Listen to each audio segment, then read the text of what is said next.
You might not think that the skills of improv and leadership are connected, but boy, are you wrong. For nearly 30 years, Alex Mann has worked inside correctional facilities and with law enforcement agencies, where timing, control, and communication can determine whether or not a situation escalates or it stabilizes. But he's also a stand-up comic and improv practitioner. And in this episode, we're going to explore how the principles of improv, especially his yes and methodology, can de-escalate conflict, sharpen leadership, and reshape how authority shows up under pressure. This is the Change Agent Podcast.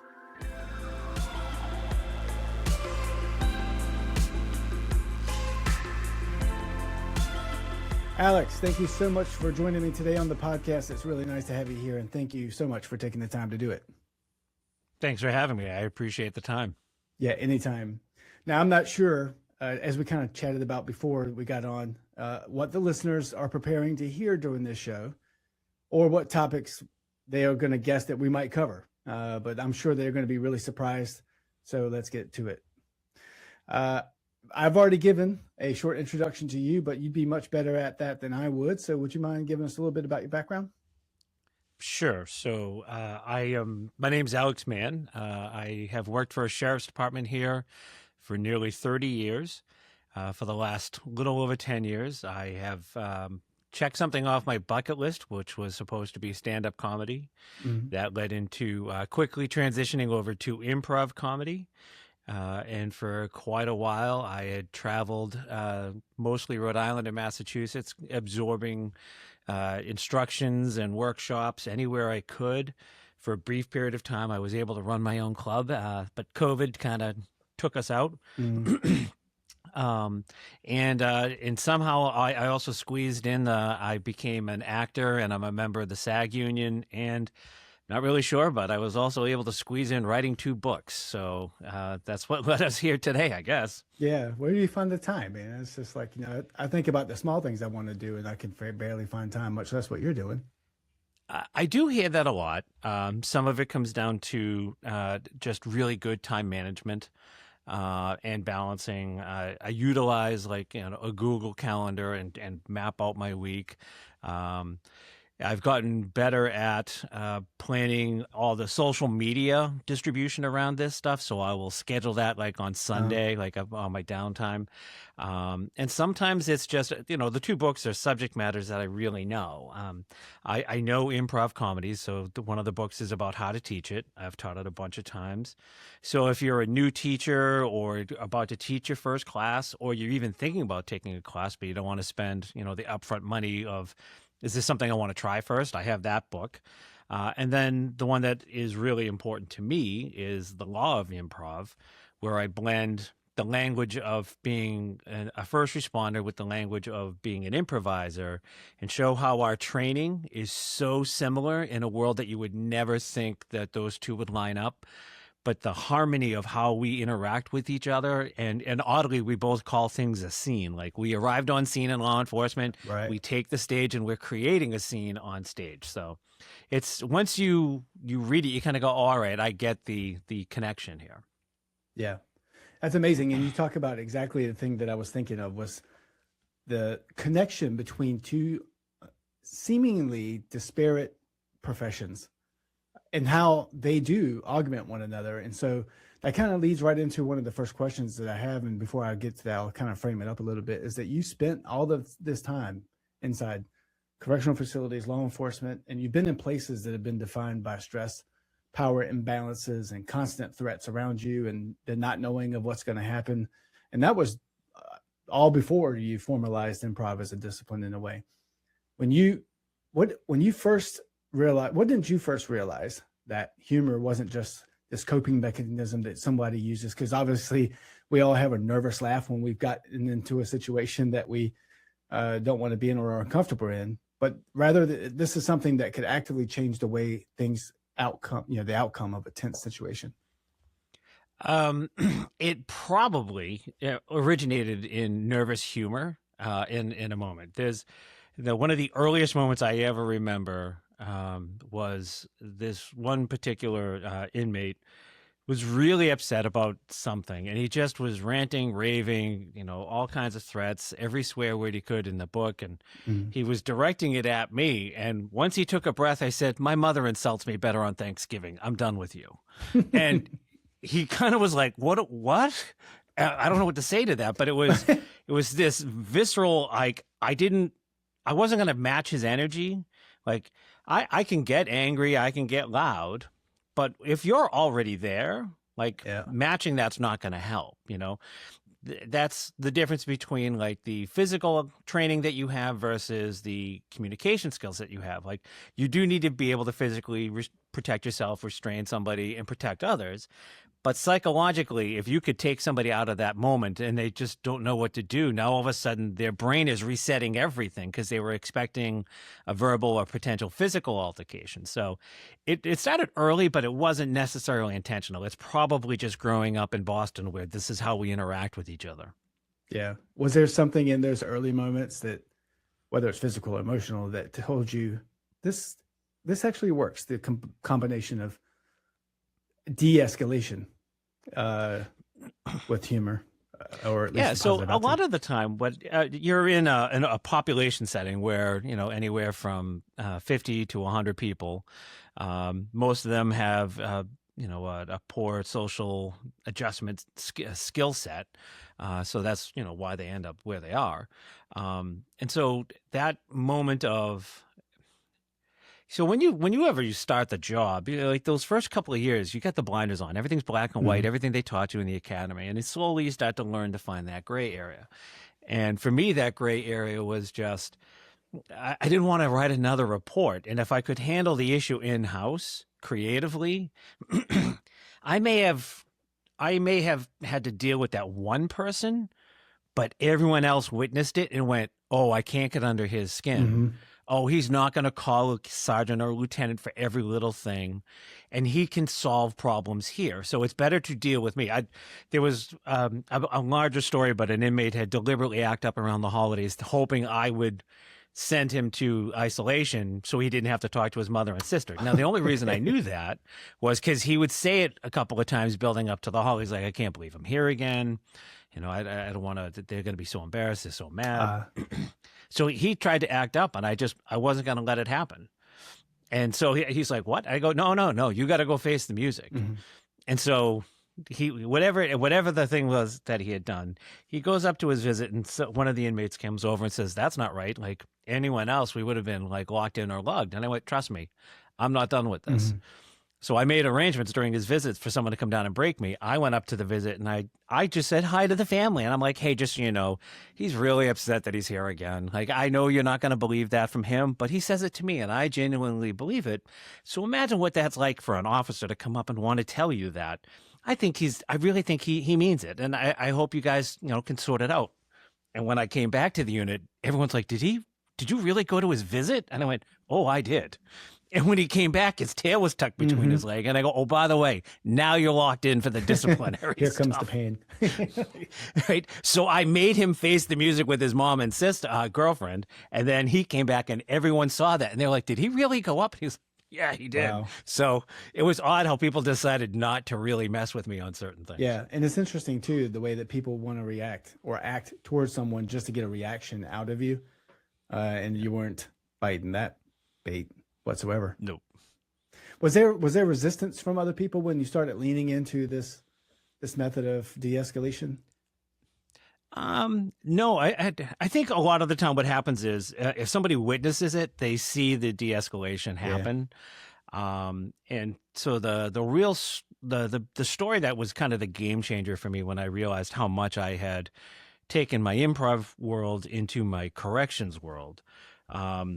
There was a particular custody who positioned himself up on top of the sink that was in this cell. He had already threatened self-harm. So it's supposed to be this secure cell. So he had gotten up on that, and now he's threatening to jump and hurt. Now, mind you, he's not going to kill himself, but he's going to hurt himself. And at the time, we had a lot of newer officers on this shift. So everyone's energy is, because this is the first time they've experienced someone threatening self-harm. So as everyone's now down there barking their orders, they're talking about getting a group of officers suited up to go in and extract him out and keep him safe. I just kind of walked through the door and I'm listening to him yell, and he was, yelling about the dragon. And so everyone's just like trying to figure out what we're going to do. And because the acoustics of this particular cell kind of amplify noise, so his yelling was even louder. So I walk to the door and I gently tap on it and I go, hey, can you quiet down a little? Mhm. Like, where's the dragon? He goes, well, it's over there. And I go, is it a green dragon or a red dragon? He says, it's a green dragon. I go, oh, good, because I'm allergic to red dragons. Yeah. And now all of a sudden he's like, what? And I go, I can't see it, but if I come in there and I get you out, I can keep you safe, but can you tell me where the dragon is? Uh-huh. He says, yeah, this is right. Well, get down, turn around, cuff up, and I'll get you out, and I'll get you safe, but we got to do this together. You got to keep me safe. Okay. He climbed down. I opened the door, put the cuffs on, and we got him out. We got him safe. But there was a very new officer turned and went, how did he do that? Mm-hmm. And the captain at the time says, Alex is the crazy whisperer. Uh-huh. And while I hate the phrase crazy whisperer, what I was doing was in improv, you're trying to match somebody's energy or you're trying to get them to match yours. So he's already at the 10. I need him to come down. Mm-hmm. So I went to like a 1, just like whispering at the door, forcing him to, like, if he wanted to hear me, he knew I acknowledged he saw the dragon. And now was the only person in that moment who went, oh, you see a dragon? Okay, let's play with the dragon. And that was the game changer for me. I realized how much I was blending my two worlds. Yeah. It's 2 points. One is it takes a lot of self insight to be able to metacognitively understand where people are in their escalation scale, and just to say, hey, he's already up here. I know I need to bring him back down. And just the level of creativity it takes to be able to do that and to understand the psychology behind it. That what most people would just pass off as this person who's got real issues and doesn't deserve our time and attention, because what will it matter?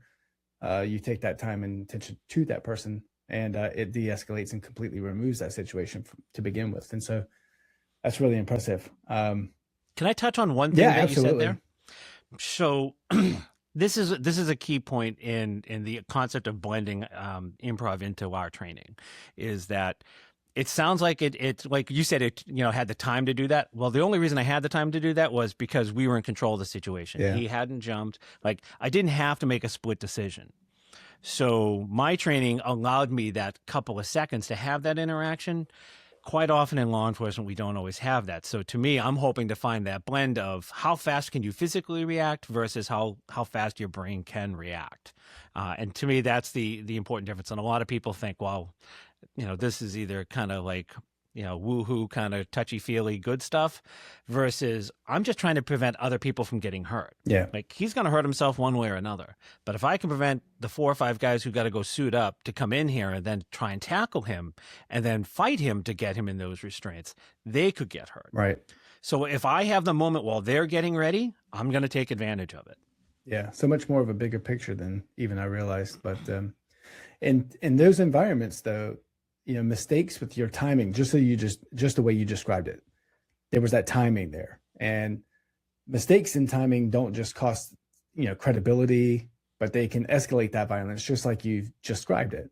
And in your experience, is timing really, really important, because it must determine whether or not a situation will escalate or stabilize and back down again. Yeah. So I think one of the misconceptions for improv is that it's supposed to be funny. And, I don't help it by doing improv and stand up to the point of being funny. But improv is basically getting your brain ready for the inputs you're going to get around you. So, like, when you're having a random conversation, like this conversation, I don't know where you're going, you don't know what I'm going to say. Mm-hmm. That's essentially an improv conversation. I already have some ideas in my head. You have ideas in your head. So the question is, how observant are we to each other, right? And that's really where law enforcement excels, especially in corrections. We're really good because we're always out and about, and we see that. And you start having these mini moments where you have those interactions with people, whether it's they need a T-shirt, they need to get their meals, they got to go to medical or whatever. You have these moments where you're building up a mini relationship. You're not a friendship, but a relationship where they kind of know your personality, how you're going to respond to stimuli, and vice versa. Mm-hmm. So it's just important that you pay attention to your presence in that moment of what am I presenting. Sometimes it's not about being funny, but sometimes something funny happens and you kind of just have to. And if they say something funny that is almost making fun of you, like, I don't mind being the butt of the joke. I just want to hear the joke. And, I have a quick wit, but every now and then somebody will say something to me that was just so good. I let them have the win. I go, that was good. And they don't know what to do with that. But that's where timing happens over a long period of time. And so the short term where you eat it, you got to own it. You got to go, all right, that landed poorly. I apologize, right? That's not how I meant it. And make a sincere apology. Yeah. And that, also wins you credibility. Yeah. I would say the perceived mindset of people in your profession, especially now, is that they always default to this command and control type of instinct, that it is binary. I'm in control. We're going to enforce. We're going to have these very dogmatic, authoritative positions, which is absolutely required. But I would say someone like me who's not in law enforcement would say there's no need for someone like that who's a law enforcement officer to understand specifically about timing. How do you teach timing to people who are defaulting to that command and control kind of instinct? Great question. And this is where the real fun of improv kicks in. When you do improv for the sake of a performance with an audience, you're on a team of people, whether it's one partner or 10, but you have these warm-ups where before the show or like every week or two, you get together and you're just kind of rehearsing, like, how do I get my brain fired up? How do I get myself centered? How do I quiet my brain so I'm now listening to everything? How do I connect as a team member? Like, how do I pick up? Because you pick up on certain thought processes. If I made a suggestion to somebody, go, okay, well, what's your favorite, cookie? And they go, oh, I like Oreos, or, okay, so then what's your favorite popcorn? So you start figuring out how their brain processes. So in law enforcement, when I first started, we used to call it IPC skills, or interpersonal communication, also known as verbal judo. You get it at the academy, and then it's never brought up again. We spend all the time working on defensive tactics, review of policy, how to draw and challenge with a firearm, like everything that's on your duty belt.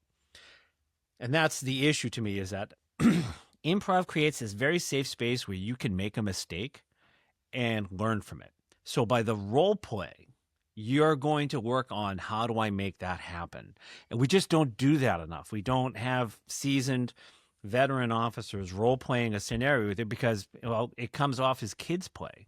But if you frame it in the works of, here's real-life scenarios, and you don't penalize somebody for making the wrong mistake, you take the time to adequately coach it and mentor people how to do that scenario better in real life, what you're doing is you're planting a seed in their brain so that when it comes up again, they've already seen something similar to this.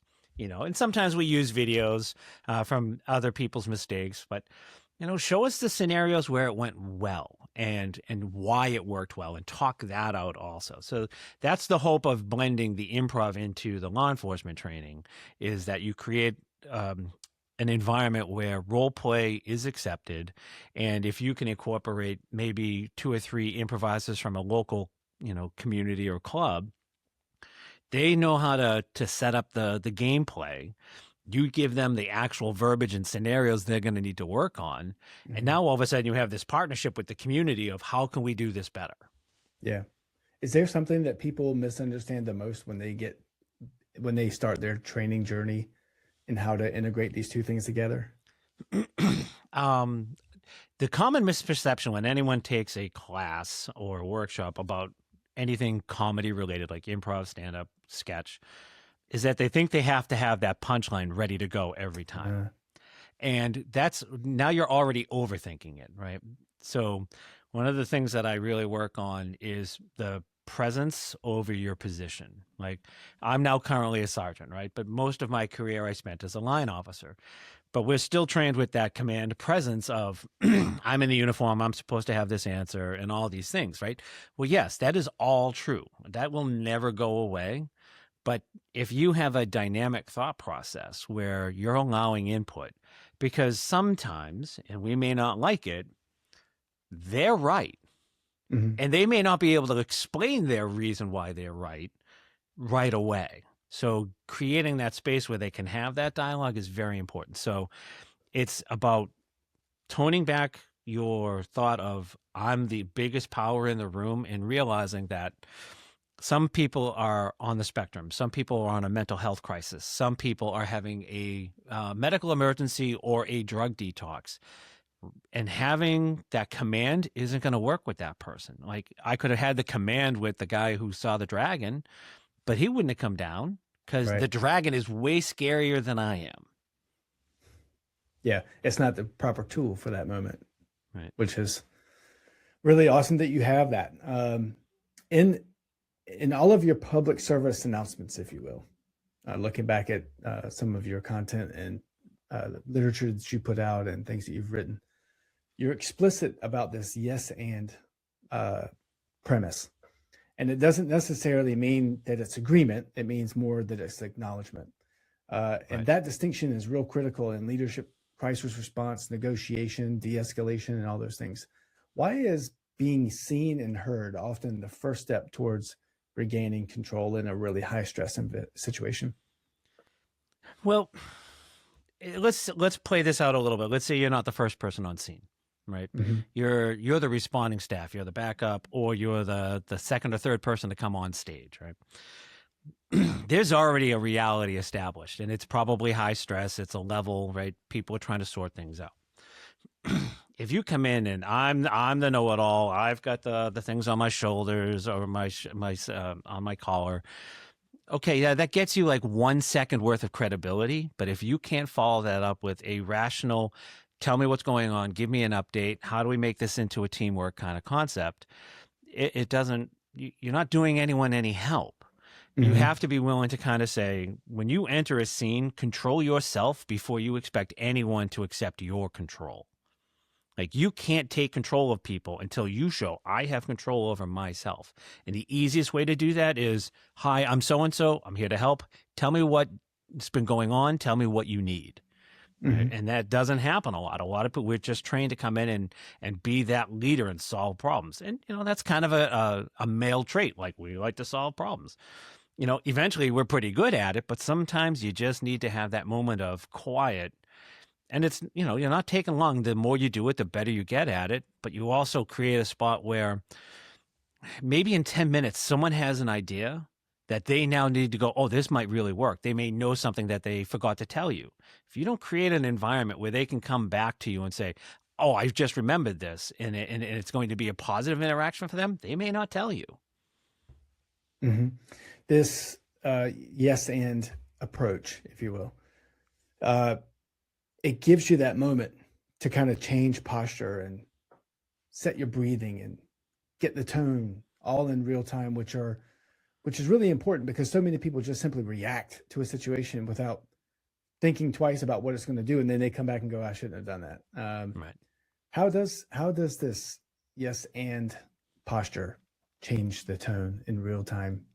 Sure. So yes and is pretty much the first rule you learn when you're doing improv. And what that does is it says, okay, I'm in this with you. Like early on, it's like, okay, I'm agreeing. So if somebody says, oh, I like cheeseburgers. Yes, I like cheeseburgers, but I need pickles. Oh, I don't, I need pickles, but I need onions too. Oh, well, if you need onions and pickles and a cheeseburger, then, so you keep building from there. And eventually what happens is you see this harmony between the two, right? The minute you get the friction, it's really hard to come back from that, right? And so that's why we say yes first, and then what? Mm-hmm. So the longer you're performing and the more you do that, what you start to realize is, I'm not necessarily agreeing with what you saying is true. I am agreeing that it is true for you in this moment, in this space. Mm-hmm. And then once I have accepted your reality, I'm not trying to, it's like trying to tell somebody who's upset to calm down. That always works, right? And it just never does. So if you meet them where they're at and go, okay, like the dragon story, I told them outright, I can't see the dragon, but I agree there is a dragon. Yeah. So that's that scenario of, I agree with you, I accept it, I can't see it, you need to help me know. Yeah. And so that's where the difference really comes down, is that yes and validates somebody in a moment where they really need validation. It doesn't mean they're right. It doesn't mean that it's your core belief. They could say the most outrageous racist, horrible thing in the world, it doesn't mean you're agreeing with it. It means, okay, that's where you're at. And that's who I have to work with. Okay, that's what I have to work with. Hmm.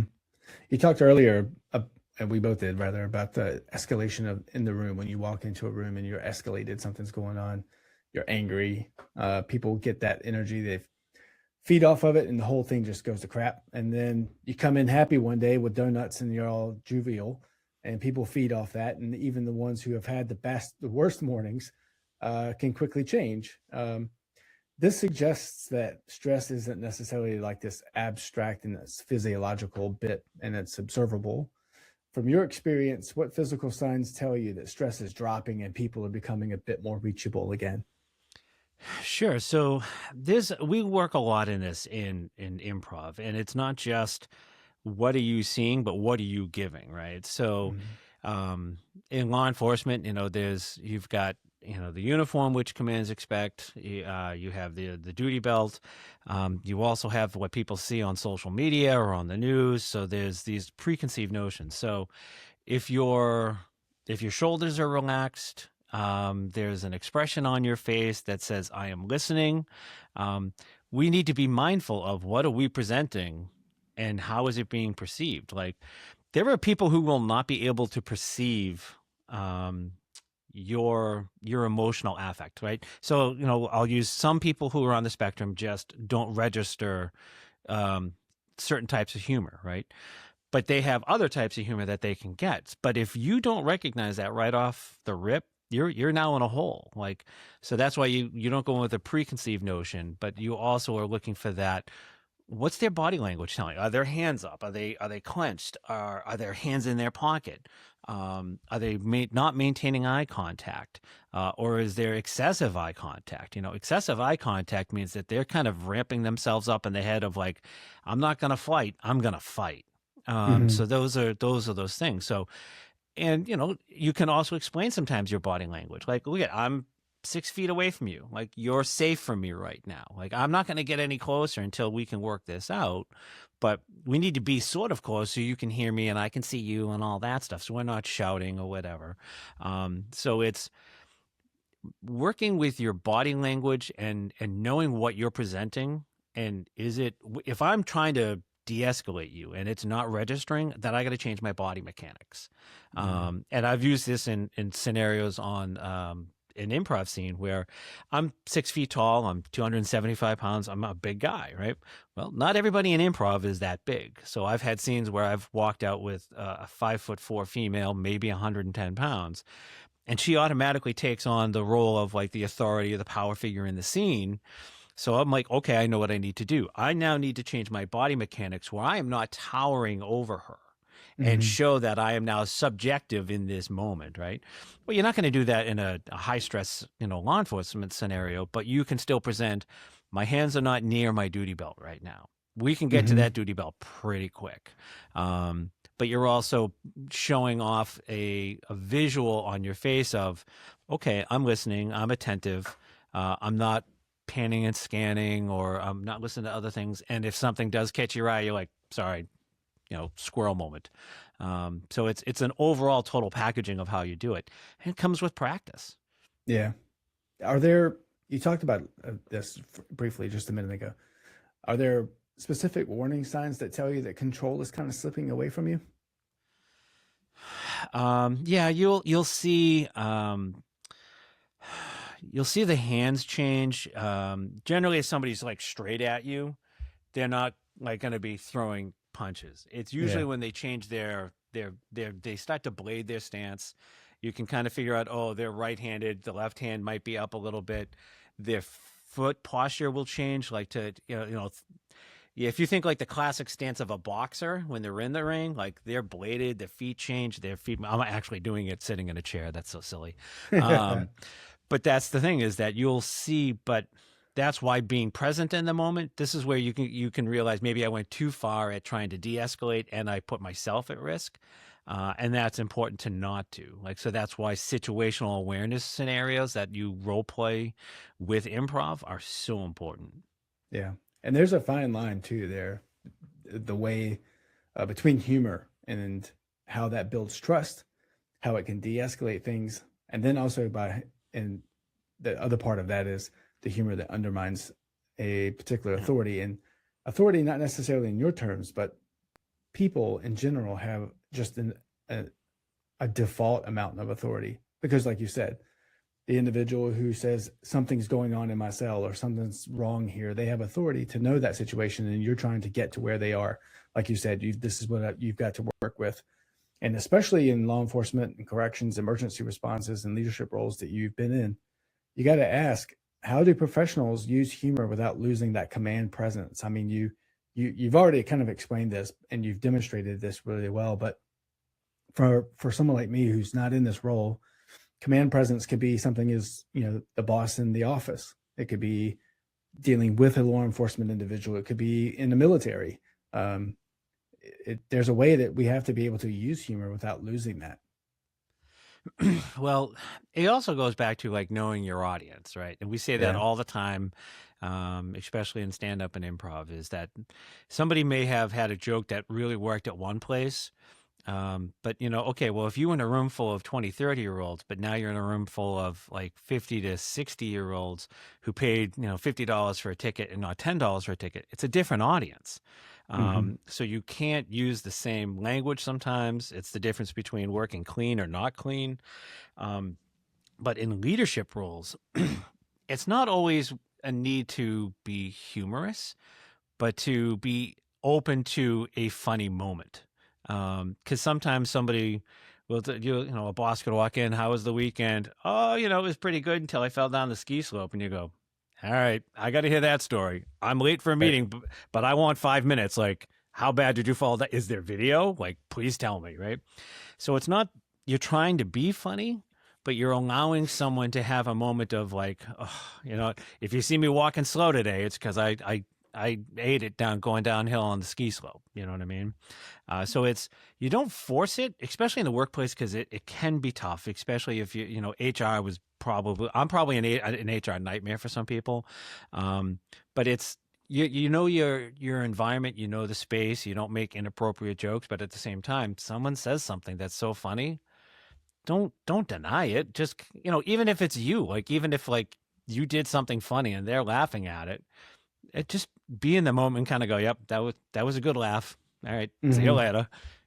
Mm-hmm. Is there a correlation in the level of, I would say, just humor that's used in a particular situation or an environment for that matter that completely undermines the person's authority? And the reason I ask that is because I've met leaders and I've met managers and even law enforcement people. There was a friend of mine who's a law enforcement officer back in my home state, where they just try really hard to be liked, and they use humor as that machine to get them there, right? If the more I make someone laugh, the better things will be for me.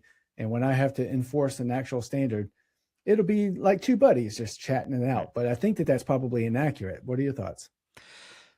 So it definitely there's a fine line and there's a balance. And I think if you're always trying to be the funny person, then that's what people are going to see, and it's going to be hard for them to transition, right? So it's Mm-hmm. it's making sure that you're presenting a balanced persona when you go in there, that you're somebody who is capable of having a good laugh, who can be self-deprecating, who's open to information, but can also have regular conversations and dialogue.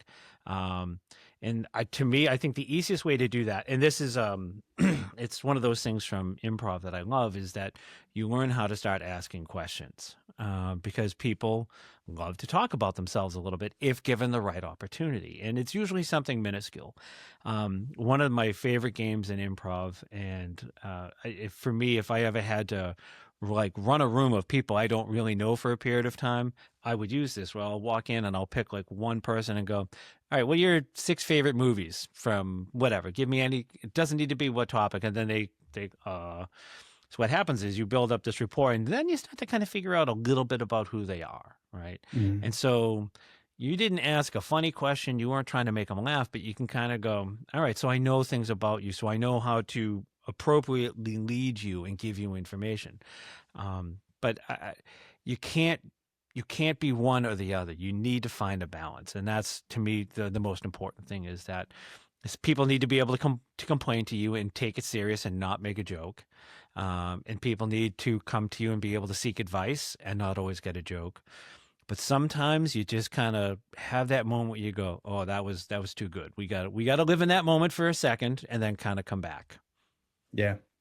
This is a perfect moment for people to realize that if organizations used these principles as a communication tool and how to regulate things, that leadership in those organizations might look very, very different, which is exactly what you do in your organizations. But from a corporate perspective, I come in as a senior individual from a large defense contractor. They never taught us that type of stuff.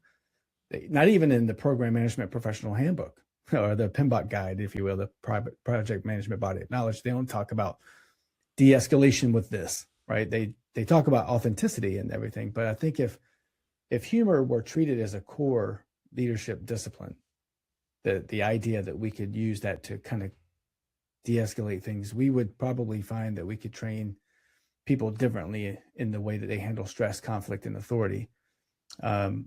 What do institutions typically resist when they go for these approaches, despite having evidence in your experience that you've lived and it's proven? Why do they resist it?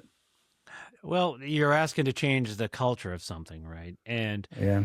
so immediately when you say you can introduce humor a little bit and the principles behind it, or even just use the principles of improv for better observation and interaction, and step away from the humor part of it, I think is an image of what will stockholders think, what will the CEO think, what will training think, what will HR say, because, Right. well, people, they fumble, right?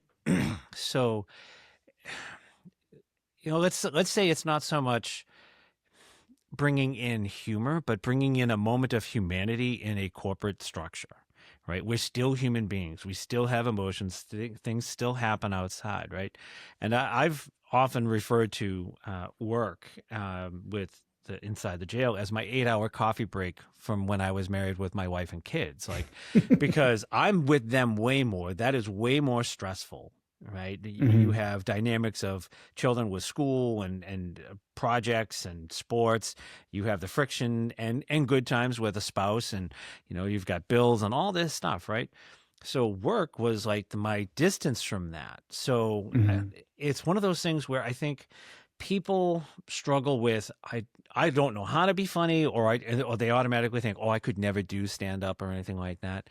You don't need to do those things. You just need to acknowledge the moment that just happened was like funny. Like, not that if somebody falls down a flight of stairs, I mean, I'd probably laugh, but I have a dark sense of humor. But I would say, are you okay? Right. Yeah. And then, as they're kind of processing, oh my God, I'm so embarrassed. You'd be like, that was one of the most epic falls I have ever seen in my life. There is nothing to be embarrassed about. Like, Yeah. if I fall, I want it to look that good. Right. You know what I Yeah. mean? I'm laughing because it reminds me of this first date that I ever had when I was in high school. And I took a girl to the fair and we came off this Ferris wheel, and there's that sheet metal, they put for this when you come off the ramp, and it's got like a little bit of sheet metal. It was wet and she slipped and fell right into the mud, and I just broke out laughing. And immediately I just kind of cracked up, and then I stopped and thought, like, that's not what you do. Like, you should be helping her get out of the mud. It didn't end well. We ended up breaking up, but Can I expand on that, by the way? Yeah, please. Do you mind? So this is where I think people get themselves hung up and in trouble, right? Laughter is a normal emotional response to stress for some people. If you were at a wake or a funeral, you're supposed to be serious and somber, right? Well, that's not always going to happen. That's not always how some people are going to react. So I think we need to get out of our head that if somebody had a chuckle, they're not being the villain of a horror, like a movie or anything. That's how they're dealing with the stress. So what you saw, if you were the third party in that moment, you would laugh. Like if you saw that on America's Funniest Home Videos, we would be sitting on our couch laughing. But because you were the one who were in the moment, you had that initial laugh, but you still did the right thing. Like, are you okay?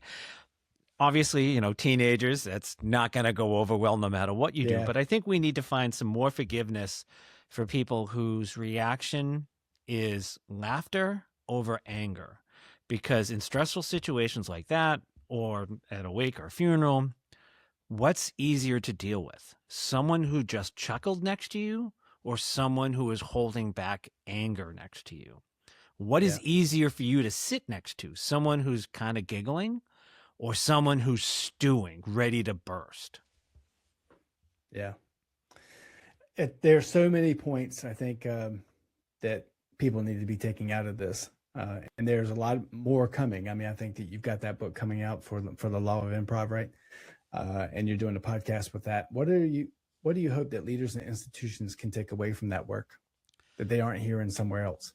So I hope what they can find is some commonality, right? Because that book does put it into the words of improv and first responder training. But there is takeaways from that. And I do have a few other books in the process. I don't know how this became my thing, but I really became very passionate about trying to share this. And I've had to lead in different places, not in the corporate world, but in like small town government meetings and a nonprofit and a few things where I ended up becoming the president or the centralized leader. And I had to build teams around that. And what I would always do is find the smartest persons in the things that I needed help with. And that way I always had smarter people than me on the team. And I just happened to be the person who had the face and the ability to do the public speaking and translate those things for them. So I think if there's a corporate leader out there who's like, oh, wow, okay, this maybe there's something in there, read this book. There are other people out there, other resources that teach improv. And probably by hopefully the middle of this year, I will have the next book out about improv for leadership. And it's not just corporate, but it's also, are you like on a town meeting kind of thing? Or do you lead the team, the youth soccer leagues and stuff like that? So it's going to be even more applied for more generalized leadership roles. Mm-hmm.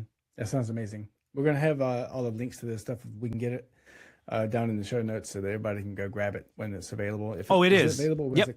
Okay, great. Yep. So it's out. Out there now for us all to use. And and it's actually has an international audience, which is crazy to me. This is not where I thought I'd be in my life, but when I see the sales reports and it's Germany, the UK, Spain, like all these other places, like I know social media has a wide reach.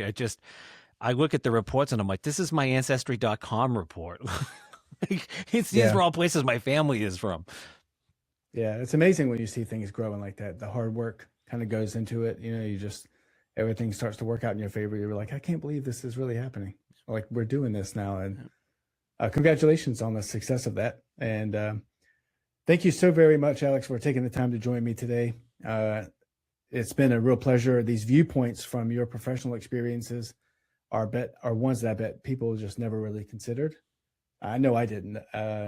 I've always thought that, humor had its place and that the ability to improvise. Is that where it came from? Sure. Has its useful points, but the conversation just taught me that there's so much more powerful aspects to that and how they can augment the actual use of authority. And so it's really enlightening to see this power that you have through simple positivity. And if organizations and leaders can simply integrate it into their team's growth model, then everything would be wonderful. Yeah. But thank you so much for taking the time to join me. It's been a real pleasure. Thank you. I appreciate it. And if anyone's interested, you can easily check my website out, alexmanncomedy.com. It has all the links to the books, to the social media, and even how to reach me if you wanted to have me come out and do a workshop for you. I'd be more than willing to do that. Amazing. We'll make sure that stuff is posted. Thank you again, and we'll talk to you very shortly.